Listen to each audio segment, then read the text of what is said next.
Salut les vaillants, j'espère que vous allez tous et toutes bien. On se retrouve aujourd'hui pour parler du thème astral. C'est quoi ce BINS? Comment ça fonctionne? Non pas est-ce que ça fonctionne, parce que si ce n'était pas pertinent pour moi, je serais pas derrière mon ordi à vous parler solo pour vous partager ma passion. Comment ça fonctionne? Qu'est-ce que c'est? Euh, de quoi c'est composé? Donc déjà, le thème astral, c'est un instantané du ciel, du système solaire, à un moment donné, sur cette Terre et du point de vue de la Terre. Donc nous savons en astrologie que nous tournons autour du Soleil, ce n'est pas un scoop, mais en astrologie, on se place du point de vue de la Terre et pouf, à un moment, on fait une photo, on fait un instantané, on fiche 2 secondes, mais attention, le thème astral est loin d'être figé, on fiche 2 secondes et on voit cette géométrie sacrée ou cette sacrée géométrie. Elle est porteuse de sens, elle s'incarne dans quelqu'un, dans un individu, dans une entreprise. On peut faire un thème pour tout et n'importe quoi. Amusez-vous surtout à observer ça. Donc voilà, on fige à un moment donné et on voit comment ça s'agence et qu'est-ce que cette géométrie sacrée peut nous dire et on l'interprète. Donc, pour vous présenter c'est quoi le thème astral, je vais me servir de la métaphore de Lise Green, la métaphore de la pièce de théâtre. Imaginez que ce rond avec des trucs partout assez indigestes de prime abord, c'est une pièce de théâtre. Comment elle se décompose? Dans une pièce de théâtre, nous avons les planètes. Les planètes, ça va être les personnages, les facteurs, les fonctions psychologiques. Donc, la Lune, comment je ressens, Mercure, ma pensée, ma communication, Vénus, ce que j'aime, mon système de valeurs, ce que j'estime, Mars, ma capacité de défense et d'action. Ok, on a ces personnages-là qui vont jouer leur rôle. Mais dans un costume, dans une énergie, dans une intonation, dans une couleur. La Lune, mes émotions, je ressens en mode taureau. Mercure, je pense, je me déplace en mode bélier. Vénus, j'aime mon système de valeurs, ce que j'estime, là où je mets du beau quand il n'y en a pas, en mode poisson. Mars, ma capacité de défense et d'action, en mode verseau. Ça, c'est le thème d'aujourd'hui, je ne sais plus si je vous l'ai dit, jeudi 14 mars, voilà. Donc, voilà, les planètes, les personnages d'une pièce de théâtre qui jouent leur rôle dans une intonation, dans un costume, dans une couleur. Et ensuite, nous avons les maisons qui sont le troisième cercle ici, avec des numéros dedans qui vont de 1 à 12. On a fait simple, il y a 12 signes du zodiaque, donc il y a 12 maisons, qui, eux, sont vraiment les secteurs de vie concrets de l'existence. Où est-ce que ça va se passer sur Terre, dans nos vies, les sphères, la différentes sphères, la sphère privée, la sphère professionnelle, la sphère relationnelle, où ça se passe. Et surtout, quand on est dans ces endroits-là, on est obligé de dealer avec les planètes qui y sont, quoi. Donc, ça va être vraiment le champ d'expérience. Et ensuite, nous avons les traits au milieu, qui sont ce qu'on appelle les aspects, et c'est comment les planètes parlent entre elles. Est-ce qu'elles s'entendent bien? Elles se font des checks de best friend de la grande récré, comme par exemple en trigone? Est-ce qu'elles se mettent des bâtons dans les roues parce que ça tourne pas rond avec le carré? Est-ce qu'elles sont opposées? Bon là, pour aujourd'hui, on n'a pas d'opposition, mais à la fin de la vidéo, nous irons voir le thème de 3 célébrités que j'ai choisies au préalable pour s'essayer un tout petit peu et vous montrer comment on peut s'amuser, parce que c'est l'éclate, franchement, on peut s'amuser à rebondir avec toutes ces symboliques. Donc, la maison est toujours en analogie à un signe. Traditionnellement, le zodiaque commence par le bélier, premier signe du zodiaque, que la lumière fût et la lumière soit, que la lumière soit et la lumière fût, venu de nulle part, venu du poisson, du Big Bang. Ensuite, on a le taureau, le gémeaux. Les signes qui se suivent sont d'énergie contraire, alors que les signes qui sont opposés sont d'énergie complémentaire. Le feu du bélier, l'air de la balance, la terre du taureau, l'eau du scorpion, alors que quand ça se suit, vous voyez feu, terre, air, eau. Bon, du feu à la terre, on peut faire des choses bien sûr, mais on appelle ça contraire et après c'est opposé. Donc, la maison 1, c'est la maison en analogie au bélier. La maison 2, ça va être la maison en analogie au taureau. Donc ça va nous renseigner sur des secteurs de vie concrets de l'existence qui sont en lien avec le taureau. Mais attention, ce n'est vraiment pas la même chose. Le signe et la maison n'a rien à voir. C'est juste que pour s'inspirer, pour comprendre, pour toucher du doigt ce que peut contenir une maison, on s'inspire, hein, c'est en analogie aux signes en référence. Donc ça commence par le bélier. Donc la maison 3 sera en analogie au troisième signe du zodiaque en partant du bélier. Bélier, taureau, donc gémeaux. La maison 4 sera en lien avec le quatrième signe, donc le cancer. Et vous faites les 12, vous avez tiqué. Là, je suis, petite information, là, je suis en Placidus, hein, la domification, comment sont rangées les maisons. Vous voyez, la maison 1 ici est toute petite, entre guillemets, comparée à la maison 12. Ça, c'est parce que je suis en Placidus dans la domification. Mais il y en a plein, donc n'hésitez pas à creuser, à fouiller. Et puis moi, je vous sortirai au fur et à mesure des vidéos sur les différentes domifications. On en parlera ensemble, quelles sont leurs pertinences, quels sont leurs défauts, entre guillemets. Il n'y a pas vraiment de défauts. C'est juste des lunettes. Voilà, on veut observer quelque chose, on se sert du langage du ciel et on met différentes lunettes.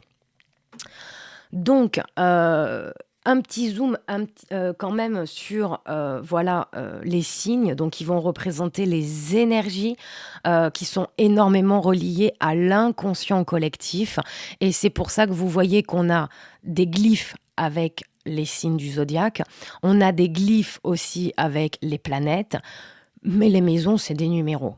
C'est beaucoup moins inspirant, quoi. La maison 10, si t'as pas ta petite note, ton pense-bête, ta fiche résumée à côté de toi au début, maison 10, c'est pas très parlant. Par contre, si tu regardes Saturne, ça te fait quelque chose. Si tu regardes Neptune, tu peux contacter des choses en toi-même. Si tu regardes le poisson, le bélier, les signes ou les planètes, ça peut parler par rapport à l'inconscient collectif.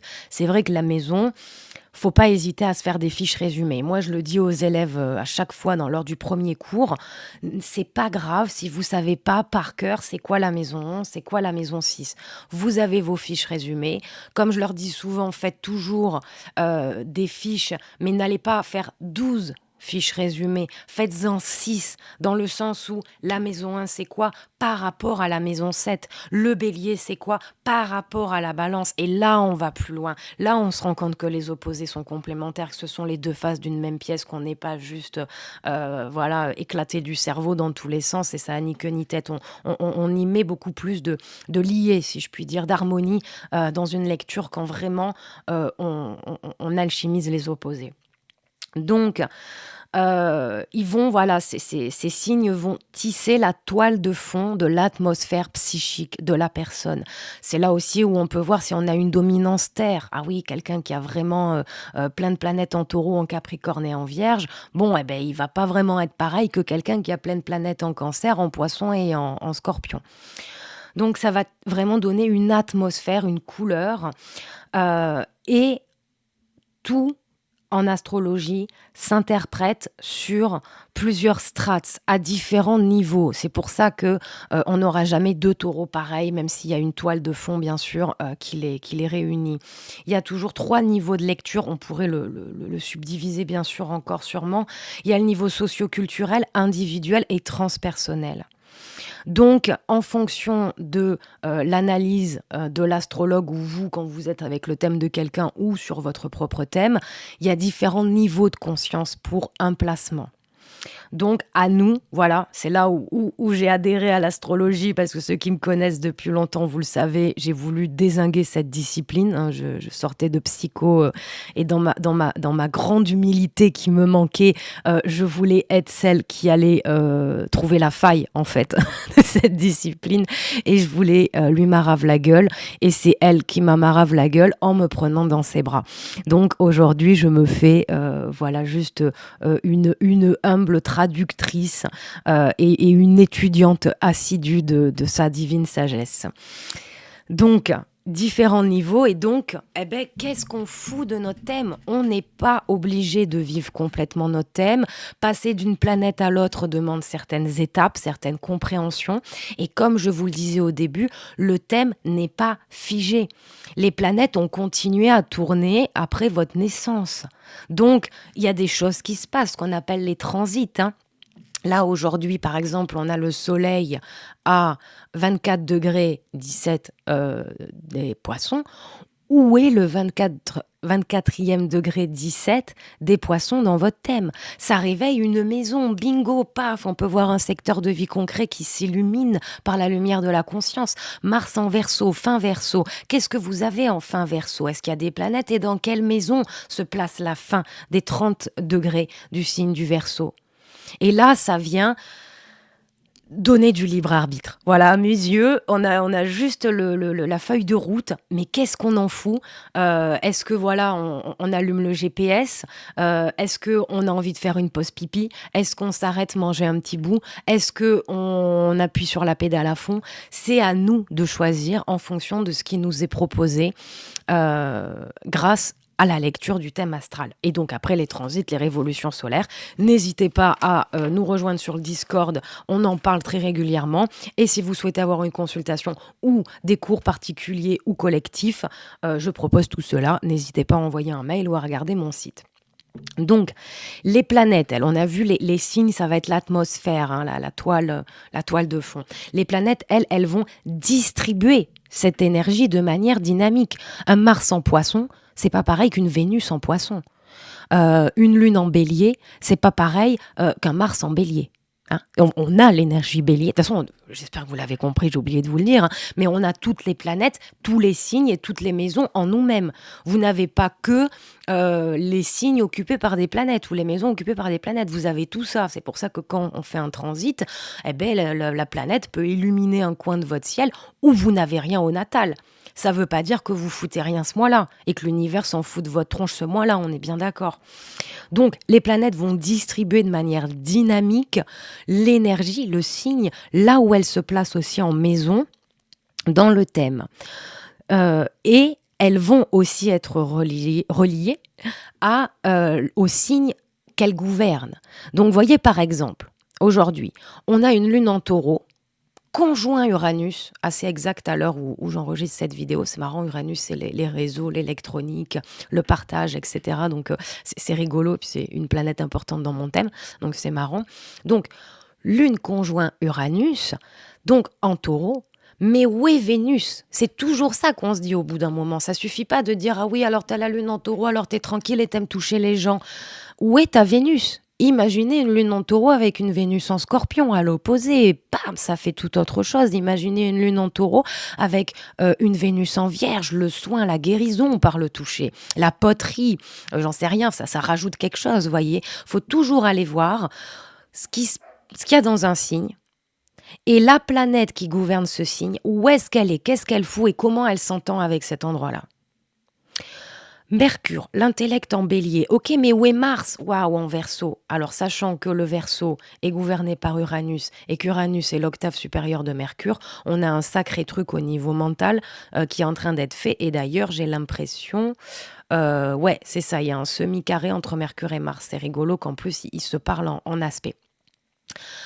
Donc voilà, surtout, allez voir aussi la planète maîtresse et amusez-vous jusqu'à aller voir la planète qui est exaltée dans ce signe-là. Hein. Je ne vais pas vous faire un cours sur les maîtrises, les débilités, etc. Mais voilà, on pourra en parler. Si vous voulez une vidéo dessus, n'hésitez pas à me le dire en commentaire. Mais je trouve qu'Internet est assez bien fourni et les bouquins, bien sûr, sont une mine d'or pour voilà, se faire ces petites fiches résumées là-dessus.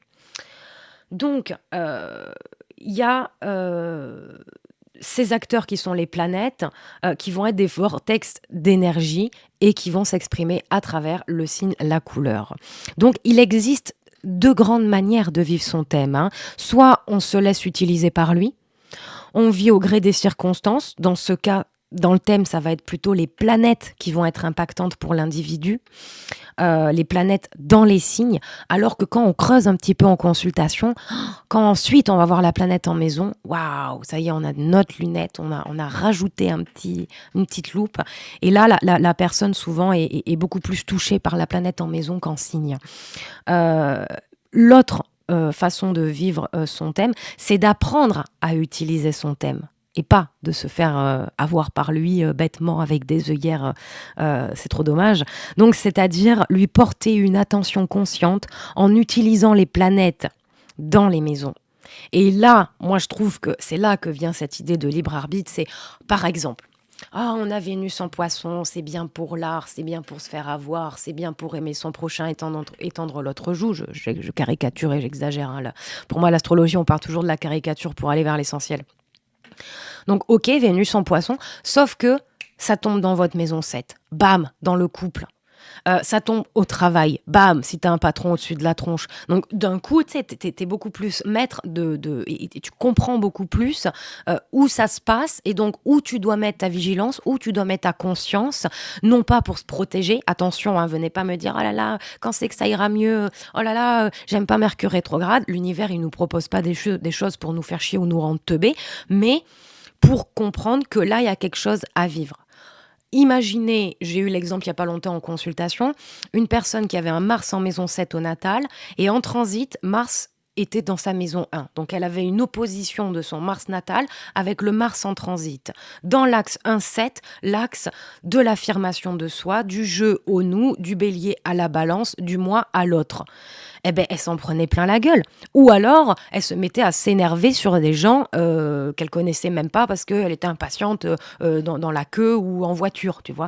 Et en plus, la personne s'en voulait parce qu'il y a une toile de fond vierge, tu vois, avec tout ça. Donc bon, je te raconte pas son thème non plus, mais c'est quand même marrant parce que j'ai pu lui dire, non mais là, il y a une idée de, tu viens peaufiner l'affirmation de toi-même dans la vie, vis-à-vis des autres, affirmer son système de valeurs sans se battre pour lui, affirmer voilà ton individualité sans écraser l'autre. Et c'est sûr que ça peut être ton axe. Et ne t'en veux pas si tu as envie de gueuler sur quelqu'un. Vois ce que ça veut dire en toi-même. On est vraiment avec cette pilule rouge, Matrix. Voilà, vous mettez la métaphore que vous voulez. Mais chez moi, c'est vachement tourné autour de ça. Donc, voilà pour les planètes et les signes. Maintenant, les maisons, ça va être vraiment le champ d'expérience. Que comprendre par là? Et vous avez remarqué que les maisons, c'est pas des glyphes comme les planètes ou les signes. Hein. Les planètes, les signes, on regarde Saturne, ça peut nous parler. On regarde Jupiter, il y a quelque chose qui se passe. On regarde la Vierge, ça se touche l'inconscient collectif. Mais les maisons, c'est des numéros. C'est hyper abstrait. C'est vide, entre guillemets, de sens, puisque la maison, il faut la meubler. C'est à nous de choisir la couleur des rideaux. C'est à nous, pour la maison 4 par exemple, c'est à nous de voir quel est notre idéal au niveau relationnel avec la maison 7. On a tous une maison 7. Mais il y a un gars un jour qui est né, qui s'appelle Jean-Paul Sartre, et qui est né avec un soleil en Gémeaux conjoint Pluton en maison 7. Alors l'enfer, c'est les autres, surtout l'idée qu'on se fait des autres, mais il a clairement vécu cette réalité subjective. Il y en a qui ont juste un soleil en 7 et puis ça fait pas la même chose. On parle tous de la relation. Mais on n'a pas le même rapport, on n'a pas meublé pareil, on n'a pas décoré pareil ces maisons, ces secteurs de vie concrets de l'existence, là où ça se passe, là où on nous attend. La spiritualité, oui, mais incarnée. Donc on n'est pas juste dans les vapeurs. C'est très joli, j'adore ça, il n'y a pas de problème. Hein. Mais au bout d'un moment, faut que ce soit pertinent, faut que ce soit utile. Hein. Moi, j'ai un côté Virgo saturnien assez, assez prédominant dans mon thème. D'ailleurs, qui étouffe, qui inspire l'un de l'autre dans mon thème, c'est marrant. Mais voilà, il y a vraiment ce truc de secteur concret de l'existence qui, pour moi, là, je me suis dit, ah oui, ok, là j'arrive. J'arrive. Donc, les maisons sont formées par une division de la Terre en 12 parties, mais je vous le répète, là je suis en Placidus, donc la maison 12 est bien plus grande que la maison 1, mais allez voir les autres domifications et on en parlera au fil des vidéos. Donc les maisons se réfèrent surtout à l'expérience terrestre et c'est cette phrase que j'aime beaucoup de Luc Biget qui nous dit « Rien n'existe vraiment tant que l'expérience n'en a pas été faite ». Donc on peut avoir des maisons non pas inhabitées, quoique, mais pas décorées. On n'a pas vraiment mis les pieds dedans. Et c'est vrai que, par exemple, la maison 10 qui nous parle de notre vie publique, de notre carrière, de notre plus grande contribution au monde, je ne suis pas certaine que quand on est devant notre conseillère d'orientation à l'école, on y soit. Hein. Donc c'est normal aussi. Hein. Et puis après il y a les transits, donc les planètes qui continuent à tourner depuis que vous êtes né et qui activent des endroits de votre thème, des secteurs de vie, des endroits de votre vie qui sont réveillés par leur symbolique. Donc, on est avec les maisons dans un contact direct avec l'expérience et c'est là très souvent qu'on pourra lire des événements concrets. qu'on pourra voir la matérialisation objective de l'énergie du signe, plus la planète située dans cette maison.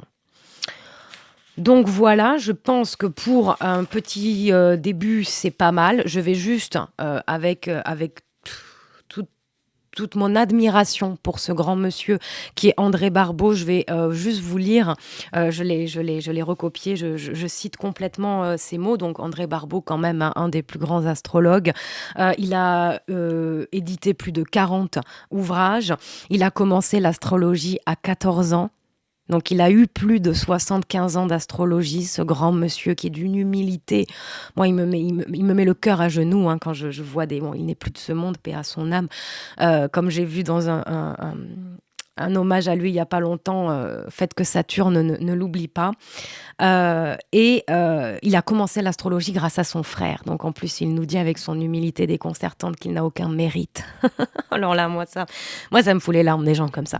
Donc, qu'est-ce qu'il a un jour, voilà, il a vu son frère, et puis c'est en 1930, hein, les cocos, hein, donc il avait pas Astrothème, tout ça, hein.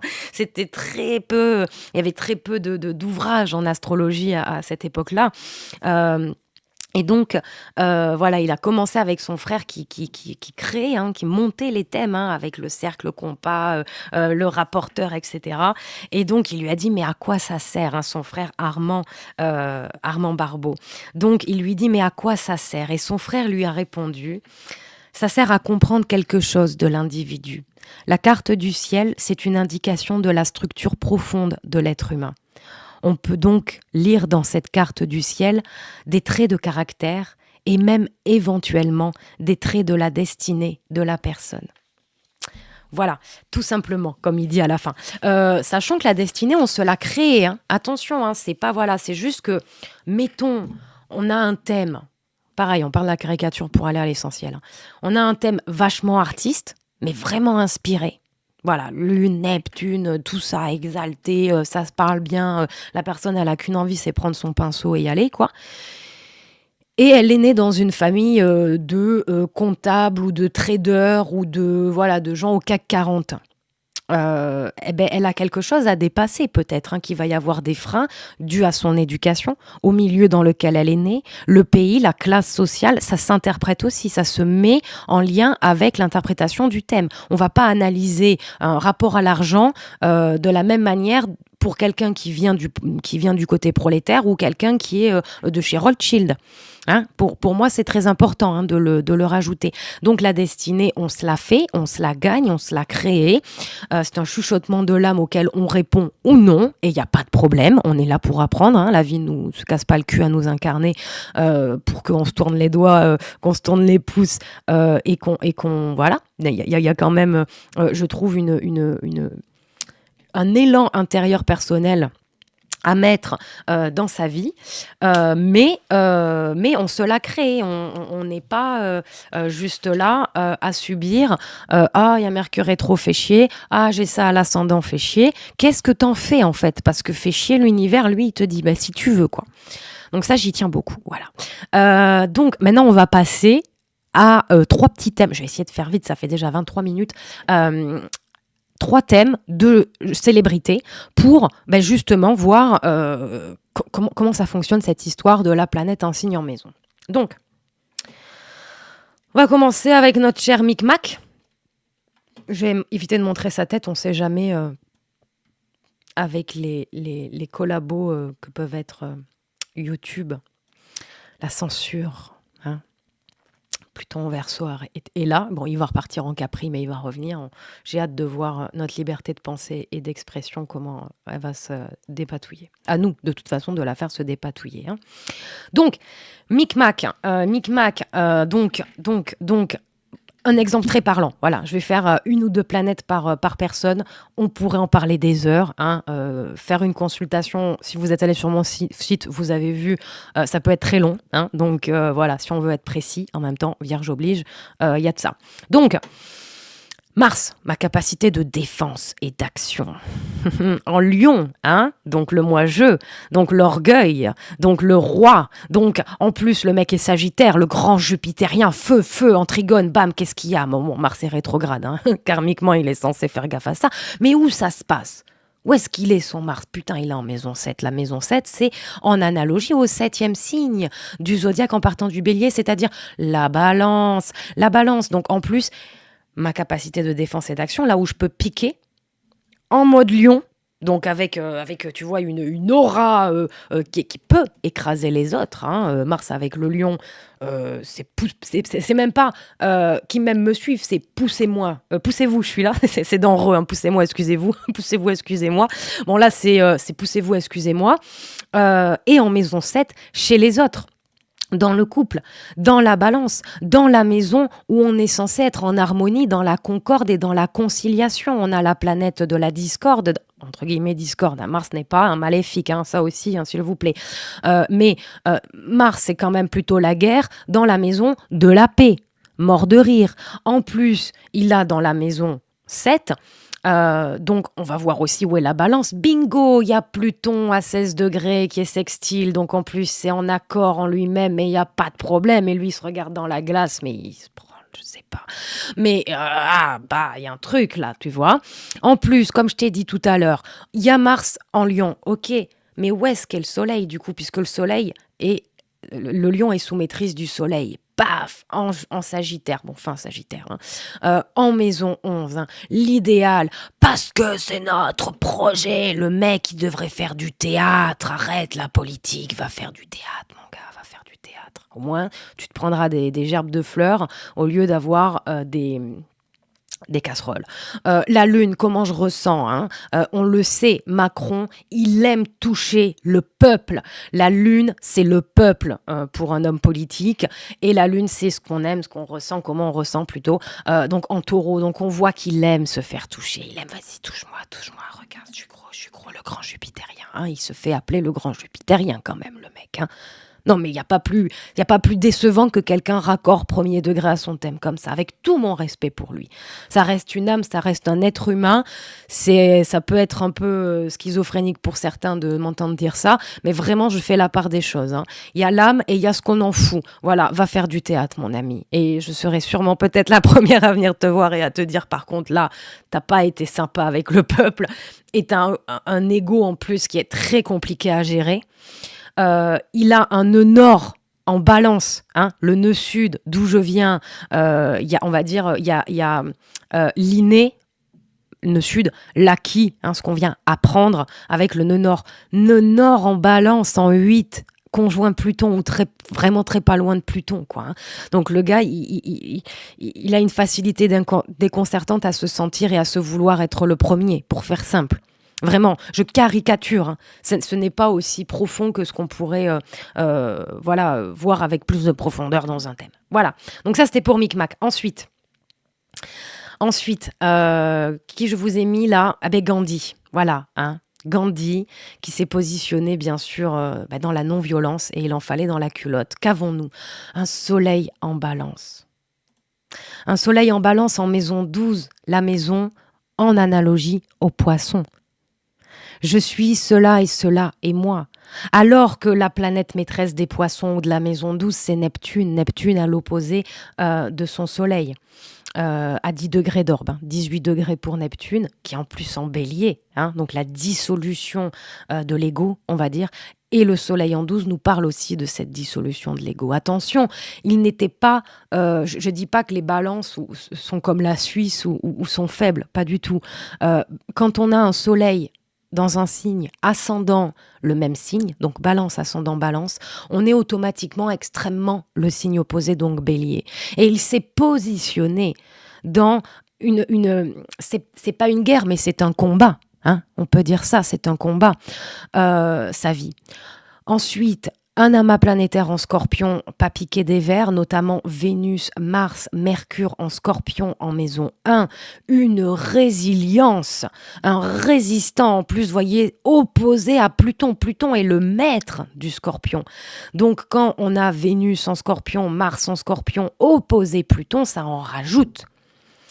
Dans l'axe 1-7 entre moi et l'autre, Je crois qu'il a aussi vécu le fait d'être en prison, hein. Voilà, l'isolement, hein, de la maison 12, avec ce combat intérieur qui l'anime, voilà, ça peut transparaître à ce niveau-là et en plus la lune en Lion, donc la lune chez le soleil, qui rayonne dans la maison 10, donc dans sa plus grande contribution au monde, hein, avec un nœud nord en Lion en maison 10. Il a un karma de Verseau maison 4, hein, donc le vivre ensemble, tous ensemble, je suis un tas de sable. Le nœud nord en Lion, j'aime bien dire, c'est l'interview du grain de sable. Dans une ancienne vie, tu as vécu le fait de savoir ce que ça faisait de vivre au sein d'un égrégore, d'une communauté, d'un ensemble interrelié. Et là, tu viens affirmer, ressortir ta substantifique moelle. Voilà, on donne le mic à ce petit grain de sable et on lui dit mais qui tu es.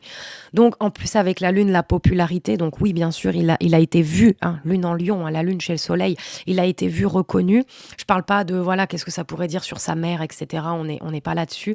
Voilà, en maison 10, plus le nœud nord, donc une vie où on contribue par soi-même et par son positionnement intérieur à quelque chose de bien plus grand, sachant que en Placidus, le milieu du ciel est en cancer, donc le cancer est gouverné par la lune, bingo, vous voyez, hein, ça double quoi, hein, donc automatiquement, il contribue aussi avec ce milieu du ciel en cancer par sa lune en Lion, puisque la lune gouverne le cancer. Et que la lune est en Lion, donc on va voir où est son soleil. Ok, j'espère avoir été claire. Maintenant, on va voir le dernier. Le dernier, mon cher. Mon très très cher Coluche. Voilà, ça c'est Coluche. Là, on met sa tête. Mon Dieu, quel homme, quelle âme.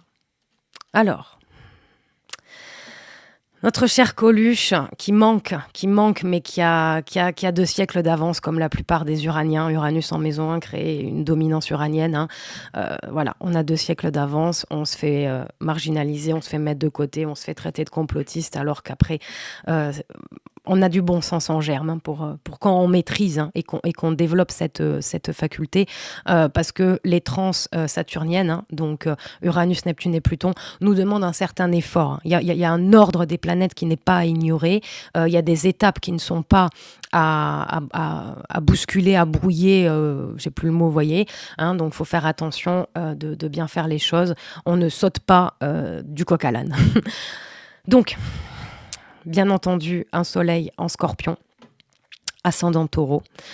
Un soleil en Scorpion avec un Mercure conjoint Mars, exact, 10 degrés 10, 10 degrés 24 en Scorpion, en maison 6. Le combat par la parole.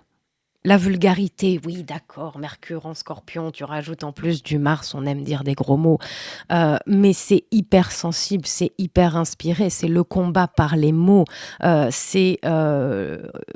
je suis pas sûre s'il a fait du sport, on va dire,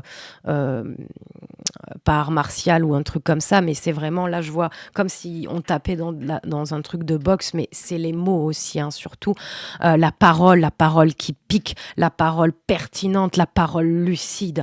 On a une lune en Poisson en maison 11 quand la fraternité rencontre la philanthropie et l'humanisme. Lune en Poisson, ça me fait penser bien évidemment à sa profession de foi.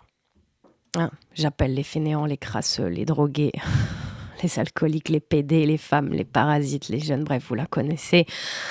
C'est magnifique. Moi, j'adore, voilà, hein, je suis très subjective, hein, on est d'accord. Regardez en dessous de sa signature, le seul candidat qui n'a pas de raison de mentir. Le mensonge pour un Scorpion, le mensonge pour un Mercure, Mars en Scorpion, dans une version très élevée, très lumineuse. C'est un combat contre le mensonge. Et en plus, on a le cœur lune en Poisson de prendre tout le monde tel qu'ils sont. Je vous l'ai déjà expliqué dans mes anciennes vidéos. La lune en Poisson, c'est les spirituels comme les spiritueux.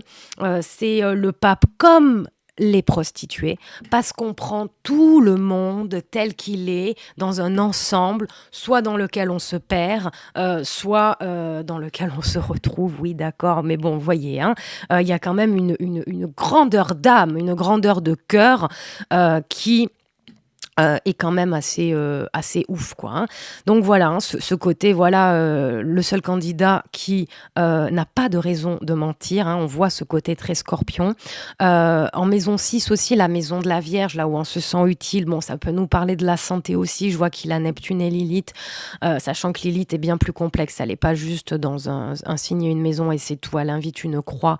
Et d'ailleurs, son point de soumission est sur son nœud sud et son point d'affirmation est sur son nœud nord, très intéressant. Nœud nord en Cancer en plus, hein. Donc justement, où est la Lune ? On va la voir. Donc en plus en Poisson, 25 degrés pour la Lune, 21 degrés pour le nœud nord, hein, nœud nord vrai. Il y a le moyen, il y a le machin. Ouais. On en parlera où on fait des recherches.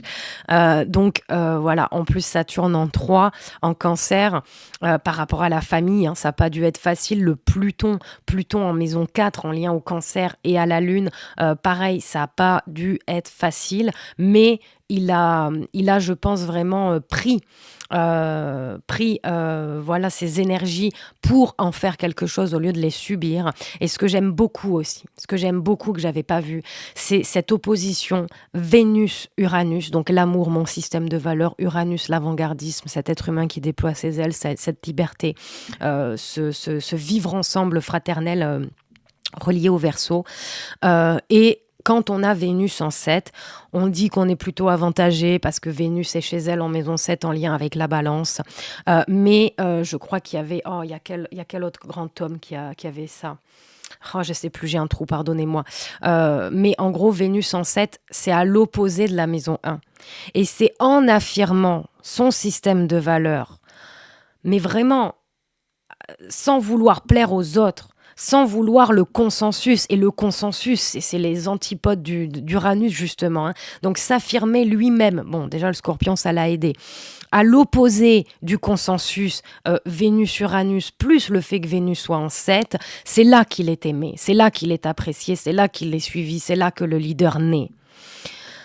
Donc, voilà, mes chers vaillants et vaillantes, pour ce petit tour du thème astral, comment il se compose. J'espère n'avoir rien oublié. De toute façon, je ferai des petites vidéos en plus s'il y a besoin. N'hésitez pas en commentaire à poser vos questions. Voilà. On se retrouve à la prochaine vidéo. En consultation, je vous mets tout en barre de description pour réserver ou avoir des informations. N'hésitez pas à m'envoyer un mail. Je fais du sur-mesure. Donc, on crée un itinéraire cosmique au diapason de ce dont vous avez besoin, ce qui peut vous soutenir au moment où vous prenez la consultation. Je vous embrasse fort. Bis cosmique sur vos tronches. À tout bientôt là-haut.